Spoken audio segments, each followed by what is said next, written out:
আজকে সে ব্যক্তি সম্পর্কে কথা বলবো। ডক্টর মাওলা আলী কুর্দিস্তানি, তিনি এমন একজন ব্যক্তি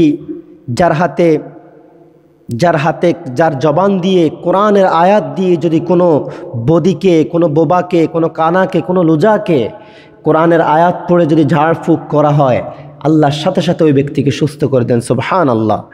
সেই এমন একটি ব্যক্তি ডক্টর মাওলা আল কুর্দিস্তানি, যার জবানে আল্লাহ রাব্বুল আলামিন এত সুন্দর মধুময় নূর আল্লাহ দান করেছেন। সুবহানাল্লাহ। কি ব্যক্তি! আল্লাহু আকবার।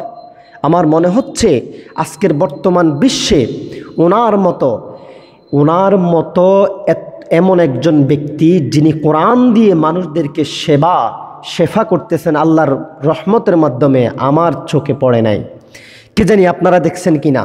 তবে আমি দেখতে পাই ডক্টর মাওলা আলী কুর্দিস্তানি, তিনি যখন কোনো বোবার জবানে যখন তিনি হাত লাগিয়ে যখন পড়তে শুরু করেন, ওয়ানুনাজ্জিলু মিনাল কুরআনি মা হুয়া শিফাউ ওয়া রাহমাতুল লিল মুমিনিন, আল্লাহ রাব্বুল আলামিন সাথে সাথে ওই রোগীকে সুস্থতা দান করে দেন। আল্লাহু আকবার। তিনি যখন এইখানে হাত দেন, তিনি যখন কানে হাত দেন, তিনি যখন চোখে হাত দেন, তার ল্যাংলা লোজা পায়ে হাত দেন, আর যখন পড়তে থাকেন এই আয়াতগুলো যখন পড়তে থাকেন, আল্লাহর সাথে সাথে মনে হয় যে আল্লাহর পক্ষ থেকে একটা রহমত আল্লাহ নাজিল করে দেন। আর ওই রহমতের সাথে সাথে আল্লাহ রাব্বুল আলামিন তার ওই বান্দাকে পরিপূর্ণ শেফা আদেলা দান করে তাকে সুস্থতা দান করে দেন। সুবহানাল্লাহ।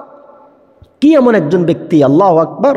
তার জবানে আমার মনে হয় এই যুগের জন্য আল্লাহ আমাদের সবচাইতে বড় নেয়ামত ডক্টর মাওলা আল কুর্দিস্তানিকে পাঠাইছেন। আল্লাহু আকবার।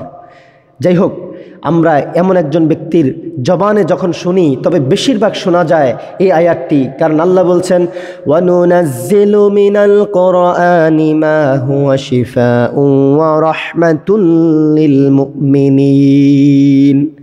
আল্লাহ বলতেছেন, হে নবী, আপনি জানিয়ে দেন, আমি এমন একটি গ্রন্থ, এমন একটি কিতাব নাজিল করেছি, যে কিতাবে নো ডাউট আছে, কোনো সন্দেহ, এমন একটা কিতাব, যে কিতাব দ্বারা যদি আপনি মানুষদেরকে হেদায়েতের পথ দেখান, মানুষ হেদায়েত পেয়ে যাবে। সুবহানাল্লাহ।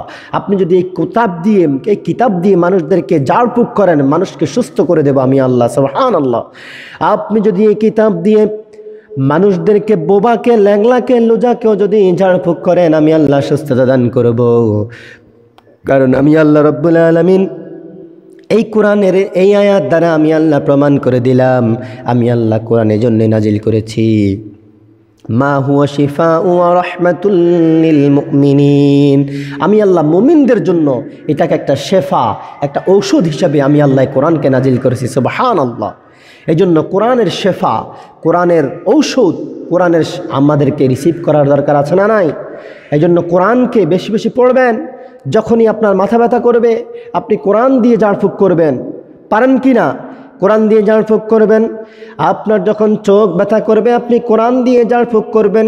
সূরা কিয়াতে আল্লাহ রাব্বুল আলামিন বলেছেন যে কোনো মাথা ব্যথার রোগীকে যদি ঝাড়ফুঁক করা হয়, কোনো চোখ ব্যথা রোগীকে যদি ঝাড়ফুঁক করা হয়, চোখে অসুস্থতা ফিল করতেছেন, আপনি যদি কোরআনের আয়াত দিয়ে ফাকাশাফনা আনকা গিতাকা ফাবাসারুকা ইয়াউমাল হাদিদ, আপনি যদি এটা পড়ে, আপনি রাসূলের প্রতি দুরূদ পড়ে আপনি যদি ঝাড়ফুঁক করেন, আল্লাহ ইনশাআল্লাহ আপনার চোখের যত সমস্যা আল্লাহ দূর করে দিবেন। আবার ফালাউলা ইযা বালাগাতিল হুলক, আপনি যদি এটা পড়ে, আপনি যদি কারো গলায় কাটা আটকিছে এমন ব্যক্তিকে যদি ঝাড়ফুঁক করেন, আল্লাহ সাথে সাথে তার গলাকে সুস্থতা দান করবে। এইভাবে আবার মাথা ব্যথার দোয়া আল্লাহ সেখানেও শিখিয়ে দিয়েছেন, লা ইউসাদ্দাউনা আনহা ওয়া লা ইউনজিফুন। আপনি যদি কোনো ব্যথা বিশিষ্ট লোকদেরকে আপনি যদি এই আয়াত পড়ে ঝাড়ফুঁক করেন, ইনশাআল্লাহ আমি আল্লাহ তাকে সুস্থতা দান করব বলে। সুবহানাল্লাহ। এই জন্য প্রিয় ভাইয়েরা, সম্মানিত বাবারা, আমাদেরকে কোরআনের শেফা গ্রহণ করার দরকার আছে না নাই? আল্লাহ বলেছেন এই কোরআন এমন একটি কোরআন, এই কোরআন হলো কোরআন শুধু কোরআন নয়, এই কোরআন আমি আল্লাহ কোনো জাতা কিতাব হিসাবে নাজিল করি নাই।